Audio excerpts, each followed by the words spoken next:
Баткен облусунда кыргыз-тажик мамлекеттик чек арасын делимитациялоо жана демаркациялоо боюнча өкмөттүк делегациялардын сүйлөшүүлөрү болду. Улуттук коопсуздук мамлекеттик комитетинин төрагасы Камчы Бекташиев Тажикстандын Улуттук коопсуздук мамлекеттик комитетинин төрагасы Саймумин Ятимов менен жолукту.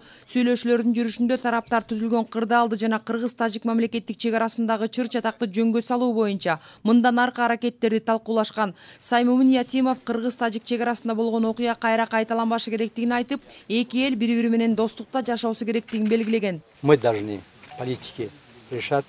Биз саясатчылар эки элди достукка жана тынчтыкта жашоосу үчүн бардык маселелерди чечишибиз керек. Бүгүнкү жолугушууда кыргыз-тажик чек арасында тынчтыкты жана туруктуулукту орнотуу боюнча принципиалдуу макулдашууга жетишилди.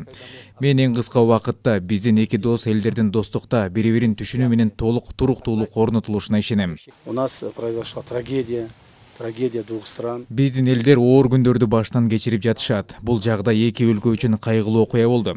Биздин мамлекеттердин башчыларынын тапшырмасы менен биз ок атууну толук токтотуу жана туруктуу жайгашкан жерге бардык аскердик түзүмдү чыгаруу жөнүндө чечим кабыл алдык. Бүгүнкү күндө биздин коңшуларыбыздын күч аракети менен эки өлкөдө өзгөчө чек ара аймактарына тынчтык жана бейпилдик орнойт.